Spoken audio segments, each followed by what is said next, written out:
కూటమి ప్రభుత్వం అమరావతిని అభివృద్ధి చేయగలుగుతుందంటే ఇప్పుడు ఈ సంవత్సరం లోపల చేసేలా కొరవ చేస్తారు. అది అమరావతిలో అన్ని నీళ్ళు కొట్టుకొని సరిపోద్ది బయటికి.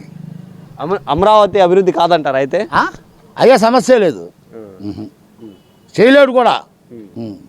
ఈ విధంగా ఉచిత పథకాలు పెట్టి అవి ఇస్తాను చెప్పుకుంటూ పోవాల్సిందే, కానీ ఒక్కటి కూడా చేసే పనే లేదు. 10 సంవత్సరం అయింది. ఆయన ఇచ్చిన హామీలలో ఏ ఒక్కటి ముందు ఇస్తానన్నాడు. 99 రూపాయలు అది మాత్రం అమలు చేసిండు. 99 రూపాయలు అది తాగితే 3 రోజులు వస్తారు. అది మాత్రం కరెక్ట్గా చేసిండు, అమలు చేసిండు. కొరవే అనుకున్న పథకాలు ఏది ఆయన చేసింది ఏమీ లేదు.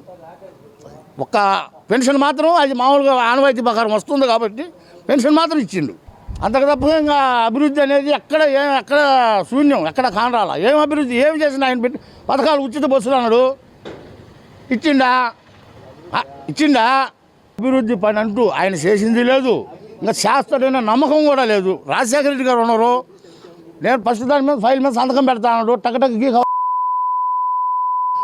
జగన్మోహన్ రెడ్డి వచ్చిండు, అనుకునే కాడ అనుకున్నా ఇంకా ఎగస్ట్రా కూడా ఇచ్చేసిండు.